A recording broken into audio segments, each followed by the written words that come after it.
ஆத்ம நண்பர்களுக்கு ஒரு அற்புத தருணம், வாழ்நாளில் முக்கிய தருணம். ஏதோ இறைவனுக்காக, திருமாலின் திருவடியை நினைப்பதற்காக ஒரு 2 நிமிடம் ஒதுக்க முடியுமா உங்களால்? புண்ணியங்கள் மனதிலும் வாழ்க்கையிலும் நிறையட்டும்.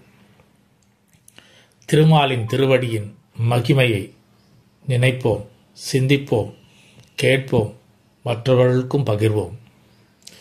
மலர் பாதம் இது, மலரினும் மென்மை இது, அமிழ்தினும் அமிழ்திது, மலர் பாதம் இது. கௌசல்யா வயிற்றினை, தசரதன் மார்பினை உதைத்தாடிய பாதம் இது. வைகுண்ட நிலத்திலும் அயோத்தி மண்ணிலும் பதிந்திட்ட பாதம் இது.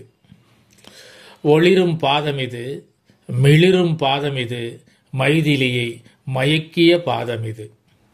உத்தம பாதம் இது, உயர்ந்த பாதம் இது, உலகினை அளந்த பாதம் இது. தேவ பாதம் இது, தெய்வீக பாதம் இது, தேவர்கள் தொழுதிடும் பாதம் இது. யதுவம்ச பாதம் இது, யமுனை பதிந்த பாதம் இது, யாகங்கள் தொழுதிடும் பாதம் இது. பாண்டவர் பாதம் இது, தேர் அழுத்திய பாதம் இது, பாஞ்ச சன்யனின் பாதம் இது.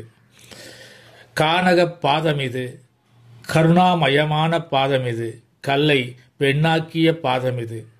முத்தான பாதம் இது, முரளி கிருஷ்ண பாதம் இது, முக்தி தரும் பாதம் இது.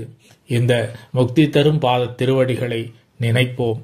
அனைவரும் வாழ்க்கையில் இக வாழ்க்கையும் அந்த பர வாழ்க்கையிலும் சுகங்களையே அடைவோம்.